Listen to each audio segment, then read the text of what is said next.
Welcome to LASM. Darius Spieth here today. We have him to speak about our Louisiana exhibition, an exhibition that is about Louisiana artists and artists who've lived in Louisiana and worked here. He is a professor at LSU, voted 3 times favorite professor, and he's an international arts market expert as well as a local Louisiana and Baton Rouge expert in art. Dr. Spieth, welcome. Well, thank you very much, Tracy, for having me. It's always such a great pleasure to visit your museum, and it is certainly one of the best places in the state to study the history of Louisiana art from the last 100 or so years. And it is also a spectacular space to visit because actually it's a former train station, right? And a train station that is, if I understood correctly, soon to be 100 years old. Exactly. And I was looking into the history of the train station a little bit as I was preparing for this talk, and I found 2 very interesting mentions of it over a period of roughly 40 years. The first mention is from 1928 by a French author named Paul Morand, who was quite popular in France and also in the United States during the interwar period, very much a stylist, very much the literary equivalent of Art Deco. And apparently he visited Baton Rouge, and he wrote a novella that's called Baton Rouge, which is kind of a little bit morbid even, because it ends with the suicide of a young woman who's drowning herself in the Mississippi River. And there's this visionary scene where, this takes place obviously here at this train station, where there's the diabolic station master, and there is the bell of a steam locomotive that sounds somewhere between a circus and the catacombs, and a dark train of death coming, and those kind of things. Very surrealist. He was close to the surrealist in Paris at this time. Very interesting thing. Now, 1928 is also important, of course, because that was the year that Huey P. Long was elected governor, and we all know that Huey P. Long almost single-handedly pulled Louisiana into the modern age, and one can see the relationship here to modern art. And the other one is a musical references from 1971, Janis Joplin, right? The famous song Me and Bobby McGee, and it starts out. That's a wonderful song.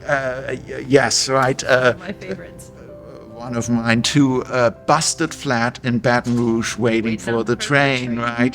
And then, my feelings are as frayed as my faded jeans, and and so then Bobby is thumbing down, I believe, a diesel, and they take them straight to New Orleans. Exactly. So in any case, so roughly 40 years between 1928 and 1941, and this is really also the time frame when the art world in Baton Rouge gets going, when the cultural scene in Baton Rouge gets going. Again, state capitol built in the early 1930s, after the one in Lincoln, Nebraska by Goodhue. But the interesting thing is, as fascinating as the new state capitol is in terms of its art, interior decoration, it was almost exclusively done by artists out of state. With one notable exception we'll talk about. In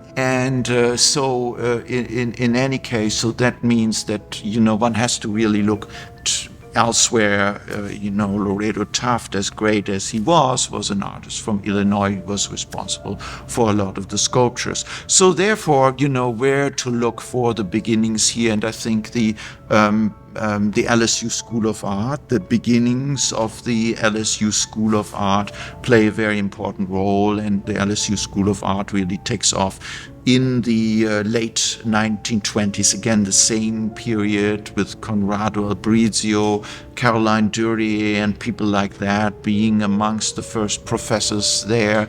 And then you have, before long, also Southern University and art courses being offered there. 1966, we do have a Baton Rouge Gallery, and so, very interesting type of commercial gallery that's run by the artists themselves. And then, of course, we have great mid-century modernists such as Frank Hayden. Here again, great work from 1959. And Frank Hayden is a fascinating artist who was a professor of sculpture at Southern University.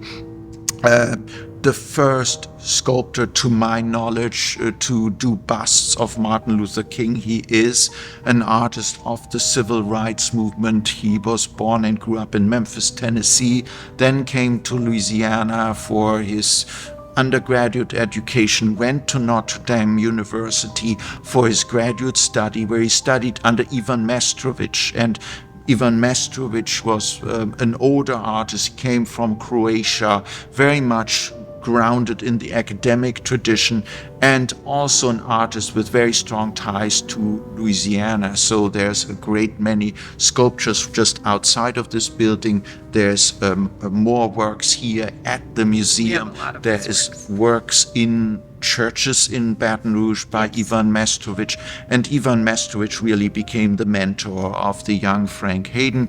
And Frank Hayden then went on a Fulbright to study art in post-war Germany in Munich. He studied under a sculptor whose name was Heinrich Kirchner, not to be confused with another German expressionist, Ernst Ludwig Kirchner. That's a different Kirchner. And he studied there. He came under the influence of German Expressionism, returned to Europe in the 60s, to Denmark at the time when especially mahogany, Scandinavian modernism was very popular, and hence the choice of material here, mahogany, wood. He was also very much influenced by his Catholic faith. And so you do have these two poles in his work, the civil rights movement, what was happening in the political and social context at this time. At the same time, the issue of Catholicism. What about classical modernism? What are the influence you think we have here in Baton Rouge from those artists? Yes, great. So here again, I think one would have to look at what happens on the LSU campus, and I think Conrad Albrizio is a very important artist to talk about in this context. He was born in New York to Italian parents.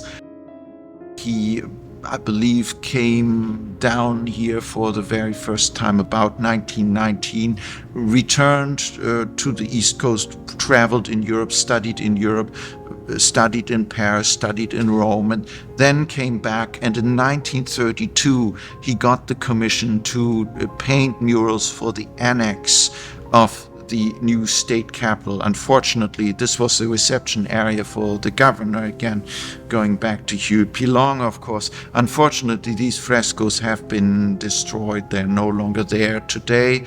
But we do have the Allen Hall frescoes at LSU, which are not by him, but they are by students of his at this time. We do have murals at the Union Passenger Terminal in New Orleans that are by Conrad Albrizio. So he's definitely, he's very much a muralist, and he's very much a product of the return to order moment, the interwar period, very bulky figures, lots of scenes that depict, industry and agriculture in Louisiana at that time. And then there's Caroline Duryea, for instance, who was primarily a printmaker. Probably most people think of her as a printmaker. She was a very astute social observer. She found a lot of inspiration in New Orleans, in the French Quarter, in Mardi Gras. She's probably also noticed for her experiments in the post-war year with radioactive materials in printmaking, radioactive ink, and those kind of things. So she is a fascinating person. Of the same generation, perhaps, Angela Gregory. She is a more classically trained sculptor who went also to Paris and trained under Antoine Baudel, who himself was a student of Rodin. And Rodin is an incredibly important point of reference even for Ivan Mestrovich, who I just mentioned at this time. Basically, the history of modern sculpture starts with Rodin. So in any case, and she goes there and trains as a woman with Baudel at a moment when there were very few female sculptors around. And so she's, you have a wonderful bust, I think, in your collection. Oh, you have several, right, and so there's also this more classical academic tradition. I wanted to mention Clementine Hunter because she's such a unique person. She was born to parents who were enslaved, and then she lived she was not an artist for the first 50 years of her life, and grew up in very much impoverished circumstances. And then ultimately, she got to live in this artist colony, in a plantation place. Melrose Plantation, that's right. And that's where she discovered art during the second half of her life. And she was, of course, an untrained artist, and it's very obvious that she was an untrained artist, but she nevertheless captured a certain essence of Louisiana. And I think when looking at her work, one also needs to keep her extraordinary biography, in mind. And she lived this long life. She lived into the 1980s, so she really covers all of it. She covers the entire 20th century, one could say. And so with this said, of course, perhaps for the later generations, one can think about, of course, Georges Rodrigue, right, and the Blue Dogs, and the Loup-garou, the Louisiana Werewolf, and the mythologies, the new mythologies, the stories, the narratives. There's a whole, in the middle of the 20th century, and perhaps a little bit less so in Louisiana, but there was a definite turn towards the abstract. And Ida Kohlmeyer, of course, is a major representative, and it's still figurative. So, and in any case, if you look at Georges Rodrigue, for instance, or Michael Crespo's work, you find definitely, a grounding in the figurative tradition. Hans Slonim too, we could mention him, and the spiritual, of course, it's very important, looking for the spiritual, and one can also look at the 21st century, scene of artists. If one can think about, right now, I'm very involved with Jonathan Myers, who's assembling a group of artists who are interested in saving Kouri-Vini, Louisiana Creole, which actually is an interesting connection to Clementine Hunter, because Clementine Hunter, she only learned English later on in her life. She spoke Kouri-Vini or French, if you want, but more Louisiana Creole, right? And so there's a group of artists now who are interested in finding, or using art as a vehicle of bringing it back. That's right. And one can look at this tradition, and also really looking at these mythologies of Louisiana. And another, I think, very important aspect of contemporary, late 20th century, early 21st century art in Louisiana, southern Louisiana, and Baton Rouge, is mural painters. And Charles Barbier is certainly very important. One can find his murals a little bit everywhere. There's also an open-air museum of murals in the city here, and so that's another very important form of contemporary expression. Well, thank you so much. It's wonderful to speak with you today, and come back anytime. And thank you for. I hope that the people who watch this video will feel inspired to come and see the wonderful museum. Thank you. I hope so too. Louisiana, that would be wonderful. Museum of Arts and We have a lot Sciences. to offer. Thank you for being sure. with us today. Thank you very much, Tracy.